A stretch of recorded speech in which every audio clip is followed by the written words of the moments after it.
بیٹے بیٹے 5 قسم کے ہوتے ہیں۔ پہلے وہ جنہیں والدین کسی کام کو کرنے کا حکم دیں تو کہنا نہیں مانتے،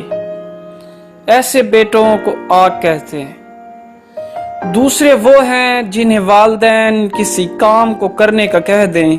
تو کر تو دیتے ہیں مگر بے دلی اور کراہت کے ساتھ یہ کسی قسم کے اجر سے محروم رہتے ہیں۔ تیسری قسم کے بیٹے وہ ہیں جنہیں والدین کوئی کام کرنے کا کہہ دیں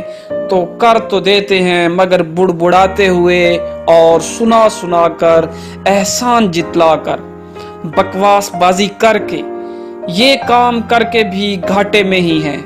اور گناہ کما رہے ہیں۔ اور چوتھی قسم کے وہ بیٹے ہیں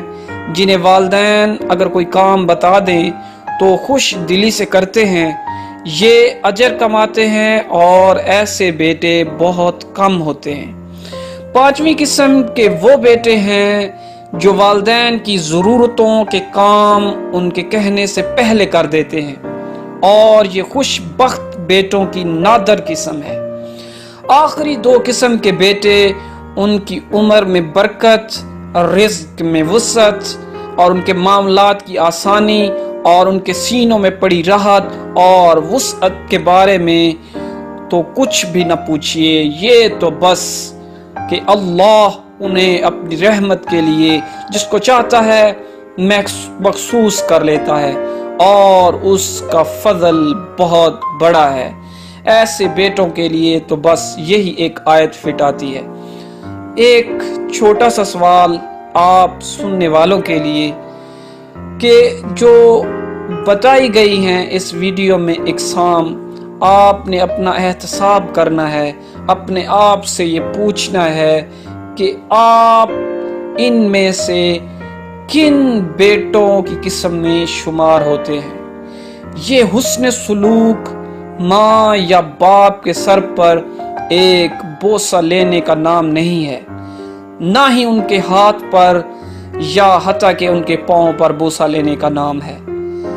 کہیں یہ کر کے تو اس گمان میں آپ نہیں پڑ گئے کہ آپ نے ان کی رضا کو پا لیا ہے۔ حسن سلوک تو یہ ہے کہ تو ان کے دل میں آئی ہوئی خواہش کو محسوس کرے اور پھر ان کے حکم کا انتظار کیے بغیر اس خواہش کو پورا کر دے۔ حسن سلوک تو یہ ہے کہ تو یہ جاننے میں لگا رہے کہ انہیں کون سی بات خوشی دیتی ہے اور پھر اس کام کو جلدی سے کر ڈالے، اور تو یہ جاننے کی کوشش کرے کہ انہیں کس بات سے دکھ پہنچتا ہے، اور پھر اس کوشش میں رہے کہ وہ تجھ سے ایسی کوئی چیز کبھی بھی نہ دیکھ پائیں۔ ان سے حسن سلوک یہ ہے کہ تجھے ان کا احساس ہو،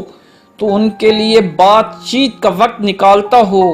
انہیں کسی چیز کے کھانے پینے کی طلب ہو تو حاضر کر دیتا ہو، بھلے یہ ایک چائے کا کپ ہی کیوں نہ ہو۔ حسن سلوک تو یہ بھی ہے کہ تو ان کے آرام اور راحت کا خیال رکھے، بھلے اس کے لیے اپنی راحت کو ہی کیوں نہ کھونا پڑے۔ اگر تیری دوستوں میں شب بیداری انہیں شاک گزرتی ہے تو تیرا جلدی سو جانا بھی ان کے ساتھ ایک حسن سلوک کی ہی مثال ہے۔ حسن سلوک یہ بھی ہے کہ ان کی خاطر اپنی دعوتیں ضیافتیں چھوڑ دے، اگر اس سے تیرا ان کے ساتھ میل جول متاثر ہوتا ہے تو تجھے یہ چھوڑنا ہی یہ تیرا حسن سلوک کہلائے گا۔ ایک مناسب ریسٹورنٹ پر ان کے ساتھ کھانا، حج و عمرہ میں ان کی راحت کے پیش نظر اچھے ہوٹل میں ان کے قیام کا بندوبست کرنا، حتیٰ کہ کہیں چھوٹی موٹی تفریح اور پکنک جو تیرے والدین کے دل کو سرور دے اور وہ اپنی اس عمر میں بھی خوشی کا احساس پائیں۔ حسن سلوک یہ بھی ہے کہ تیرے والدین تیرے مال سے مستفیض ہو رہے ہوں، بھلے وہ خود ہی کیوں مالدار نہ ہوں، اور تیرا یہ جانے بغیر ان کے پاس اب کتنے پیسے ہیں اور انہیں ضرورت ہے بھی یا نہیں، اور تو ان پر خرچ کرتا رہے۔ حسن سلوک یہ بھی ہے کہ تو ان کی حتی المقدور راحت تلاش کرتا رہے اور انہوں نے تیری ولادت سے اب تک جو کچھ خدمت کر دی ہے کافی سمجھے اور اب ان کے احسانات کے بدلے میں کچھ نہ کچھ کرتا رہے۔ حسن سلوک یہ بھی ہے کہ تو ان کے لبوں پر کسی طرح ہنسی لاتا رہے بھلے تو اپنی نظروں میں کیوں نہ مسخرہ ہی لگ رہا ہو۔ آخری بات یہ ہے کہ والدین سے حسن سلوک تیرے اور تیرے بھائیوں بہنوں کے درمیان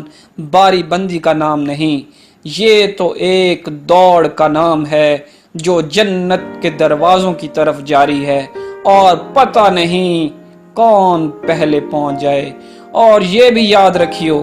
کہ جنت کو بہت سے راستے جاتے ہیں اور ان میں سے کئی راستے تیرے والدین سے ہو کر جاتے ہیں۔ اللہ پاک ہمارے والدین کو تندرستی عطا فرمائے اور جن کے والدین وفات پا چکے ہیں ان کو جنت الفردوس میں اعلیٰ مقام عطا فرمائے اور ہمیں اپنی والدین کی خدمت کو بجا لانے کی توفیق عطا فرمائے۔ آمین ثم آمین یا رب العالمین۔